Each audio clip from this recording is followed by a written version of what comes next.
Salut à tous, j'espère que vous allez bien. Cette dévotion, je l'ai intitulée « Ce que tu vis n'est pas la finalité » et c'est la parole que j'aimerais d'ores et déjà, d'entrée de jeu, adresser à quelqu'un qui va écouter cette vidéo. Et je nous invite à aller dans Ézéchiel 40. Dans ce chapitre, dès le premier verset, il est écrit « La 25e année après la déportation, au début de l'année, le 10 du mois, 14 ans après la prise de Jérusalem, le même jour exactement, le Seigneur, l'Éternel, m'a saisi avec puissance et il m'a mené là-bas. Pendant une vision, Dieu m'a transporté en Israël. Il m'a laissé sur une montagne très haute. Sur son côté sud, il y a un groupe de bâtiments semblables à ceux d'une ville. Plus loin, au verset 4, Ézéchiel va parler de quelqu'un qui lui disait ces mots. « Toi, l'homme, ouvre bien tes yeux et tes oreilles. Fais très attention à tout ce que je vais te faire voir. En effet, c'est pour regarder cela qu'on t'a conduit ici. Ensuite, tu raconteras aux Israélites tout ce que tu auras vu. » Au verset 5, il est écrit, « Voici ce que je vois. Un mur extérieur entoure le temple de tous les côtés. » Bref, on va s'arrêter là. Et j'aimerais vous dire que le contexte dans lequel s'inscrit ce passage était l'un des plus catastrophiques de l'histoire du peuple d'Israël. Le peuple d'Israël était en captivité à Babylonie. Ils étaient esclaves de notre peuple.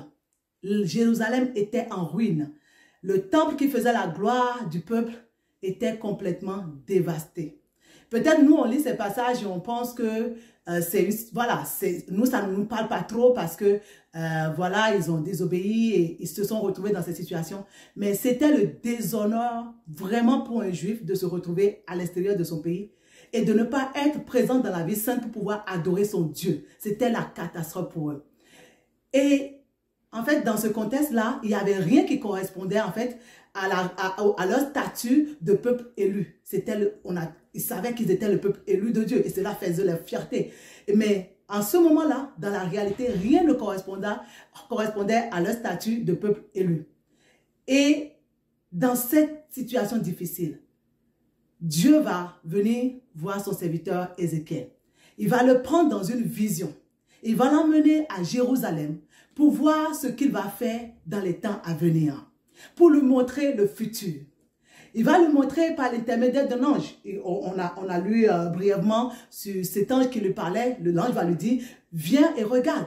Regarde, ouvre bien tes yeux, ouvre bien tes oreilles pour voir ce que je vais te montrer. Parce que c'est pour ça que on t'a conduit jusqu'à Jérusalem pour que tu puisses justement voir ce qui va arriver dans les temps à venir.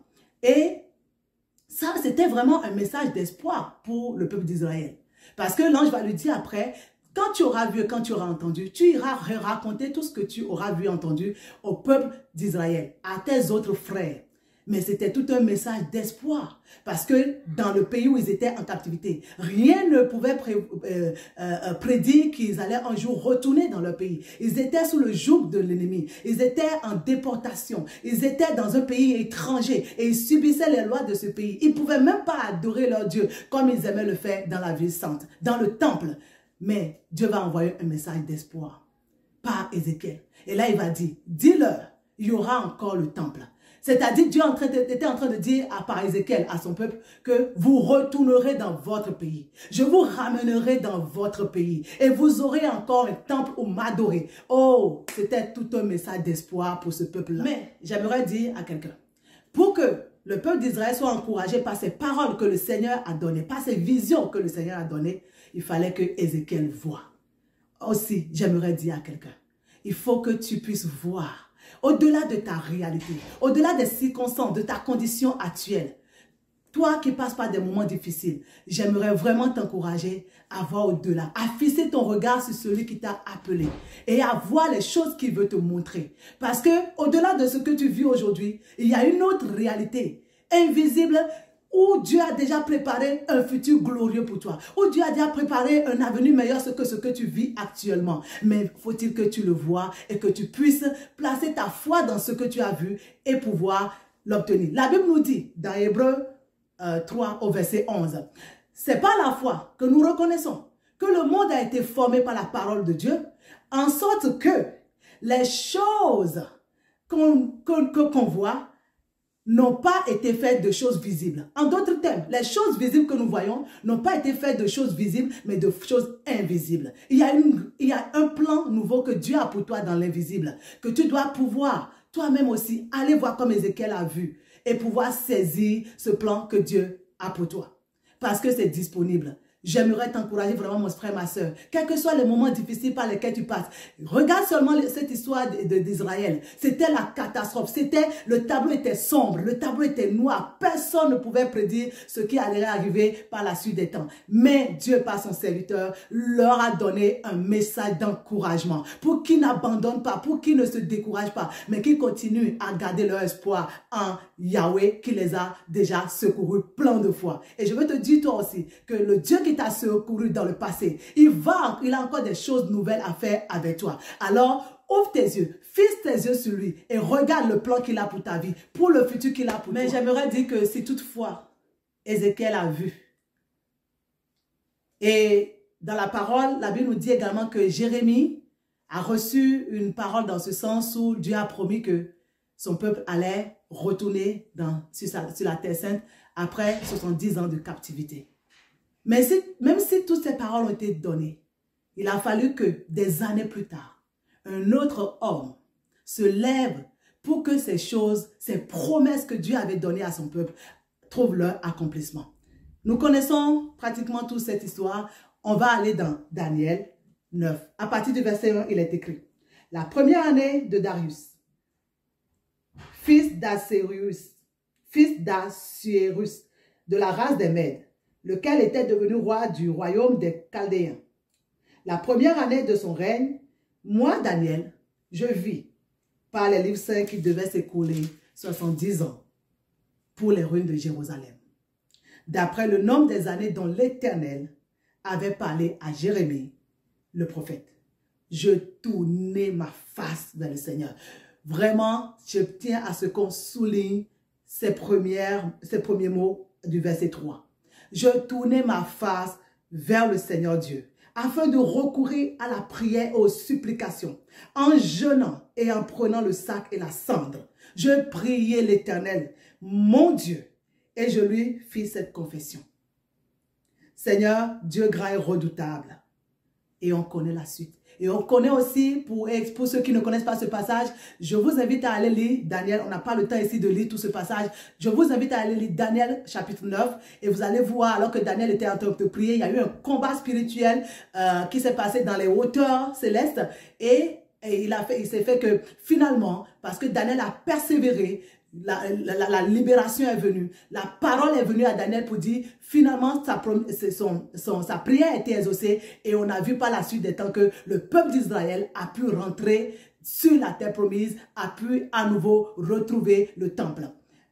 Frères et sœurs, je m'aimerais vraiment encourager quelqu'un. Oui, c'est vrai. Le Seigneur a des promesses pour nous. Je peux me tenir ici parce que la Bible nous dit qu'il est le Dieu qui prend plaisir à bénir. Il est le Dieu qui a des plans de bonheur et non de malheur pour nous. Il a des plans pour toi. Mais une chose est aussi vraie. Quand bien même ces promesses sont là, il faut qu'on puisse se lever pour pouvoir supplier ce Dieu, pour pouvoir prier et pour que ces promesses accomplissent. Deviens l'intercesseur de ta propre vie. Daniel, il savait, parce qu'il a scripté les Écritures, parce qu'il a étudié les Écritures, il savait que Dieu avait fait cette promesse-là. Mais croyez-moi, si Daniel ne s'était pas levé pour prier, rien ne se serait passé. Quand bien même Ézéchiel avait reçu la vision qu'un temple nouveau allait être construit, quand bien même Jérémie avait reçu la parole que après 70 ans de captivité, le peuple allait retourner dans son pays. Si Daniel ne s'était pas levé 70 ans après pour pouvoir prier, frères et sœurs, je peux vous garantir que rien ne se serait passé. C'est pour ça que je voudrais t'encourager. Oui, la situation dans laquelle tu es, elle n'est pas la finalité. Il y a un plan nouveau que Dieu a pour toi. Tu as reçu des promesses, tu as reçu des paroles que Dieu a données sur ta vie. Mais ce matin, j'aimerais te dire, prends le courage. Fortifie-toi. Vraiment, va dans la présence de ce Dieu qui t'a donné ces paroles-là. Parce qu'il va l'accomplir certainement. Car la Bible nous dit qu'il n'est pas un homme pour mentir. Il n'est pas non plus le fils de l'homme pour se repentir. Alors, j'aimerais vraiment encourager quelqu'un. Au lieu de regarder la situation et de rester spectateur ou spectatrice, mon frère, ma soeur, je t'encourage à devenir l'intercesseur de ta propre vie. Je t'encourage à devenir l'intercesseur de ton couple. Je t'encourage à devenir comme Daniel, l'intercesseur de tes enfants. Quelle que soit la situation que tu as sous tes yeux, je t'encourage à devenir l'intercesseur de ta famille que tu veux voir sauver. Des situations difficiles et compliquées qui sont dans ta famille. Je t'encourage à devenir l'intercesseur de ta nation. Je t'encourage à devenir l'intercesseur de l'église. Aujourd'hui, il y a tellement de choses qui se passent dans l'église. L'église a besoin d'intercesseurs comme Daniel. Si un seul homme comme Daniel s'est levé pour pouvoir changer la destinée de tout ton peuple, toi aussi, mon frère, ma soeur, qui est rempli du Saint-Esprit, tu es capable de changer toutes les situations qui peuvent se présenter à toi. Que ce soit dans ta couple, que ce soit dans ta famille, que ce soit dans la vie de tes enfants, que ce soit pour ta propre vie, pour ta destinée, que ce soit dans ta nation. Dieu nous appelle à être des intercesseurs parce qu'il y a des promesses qui sont là, parce qu'il y a des paroles qu'il nous a adressées personnellement, mais il y a des paroles aussi qu'il a libérées sur nos nations. Il y a des paroles aussi qu'il a libérées sur nos enfants, sur nos églises. Il y a des paroles qu'il a libérées pour que nous puissions vivre la paix, ces projets de paix qu'il a promis pour nous. Alors, j'aimerais vraiment encourager quelqu'un. Oui, ta situation par laquelle tu passes en ce moment, elle est difficile, mais je veux te dire, Dieu a un plan. Il y a un avenir glorieux. Il y a comme Dieu a montré le nouveau temple à Ézéchiel. Dieu veut te montrer les choses qu'il veut faire encore avec toi. Ce n'est pas encore fini, mais il faut que tu sois l'intercesseur de ta vie. Il faut que tu te lèves parce que s'il est vrai que Dieu veut faire, il y a aussi dans les lieux célestes des forces qui veulent s'opposer à ta bénédiction. Il faut que tu te lèves et deviens intercesseur aussi pour que les promesses, pour que ce nouveau plan que tu vas voir de Dieu, que le Seigneur va, parce que quand tu vas aller regarder à lui, forcément il va te montrer quelque chose et ça va changer ta perspective de ta situation. Et alors que tu vas voir, lève-toi et commence à intercéder. Lève-toi pour que ce que Dieu t'a montré, pour que cela arrive à accomplissement. Que Dieu vous bénisse et à très bientôt. Bye.